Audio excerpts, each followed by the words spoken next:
Jamaa yangu siku hizi milioni 500 yani si kitu kabisa. Hiyo si hela, masaa mawili tuishaisha. Hiyo ni hela. Kabisa, yani ni hela ndogo sana. Yaani sasa at least salama dada, kwema? Kwema.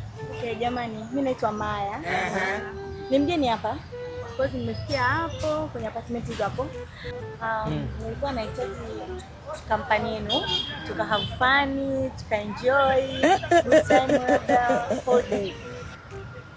Yaani kivipi kuenjoy kivipi? Yaani nataka tuwe na mimi siku nzima. Yes.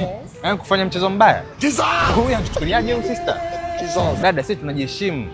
Sisi sio very cheap kama unavyofikiria. Sisi tungekuwa cheap hivi, ungetukuta tushatumika sana. Zingatia basi hata standard zetu. Sisi huwezi kutupata kirahisi hivyo. Huoni hata mionekano yetu? Cha naye. Tembea nenda hivi hadi Mwenge, ukifika huko utapata wanaume namna hiyo, uende ukafanya nao mchezo mbaya. Are you serious? Tumeshangaa sana. Kwa time. Haki ya Mungu ni mambo gani?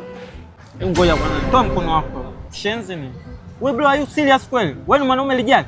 Wewe ni mwanaume ambaye umekamilika kabisa, unamjibu mwanamke majibu kama haya. Dada.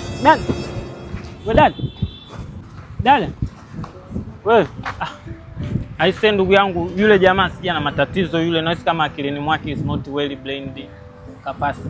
Yaani mwanaume kabisa aliyelijali anamjibu mwanamke majibu kama yale. Nachoka. Mwanaume lijali. Vikao vyote vya wanaume hatujaiongelea mambo kama huyu jamaa ameshangaa. Yaani nikasema huyu ni mwanaume kweli timamu kama mimi strong.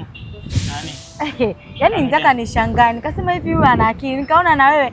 Nimeona umenyamaza nikasema mbona nilikuwa namchola. Sikubaliana naye hata kitu kimoja. Yaani mimi siwezi nikaruhusu au siwezi nikakuacha wewe utembee hapa hadi Mwenge kutafuta wanaume akati mimi hapa nipo. Hebu shika hii buku, utapanda bajaji, sio katembea kwa mguu. Yaani unanipa buku mimi nipande bajaji? Nenda huko kaangalia wanaume Mwenge. Ukikosa nenda hii njia ya Tegeta huko. Utakuta kuna wauzamiwa pale. Wewe ndio amnazo kabisa, bora hata yule. Shika basi buku bwana. Hii dada anakataa buku.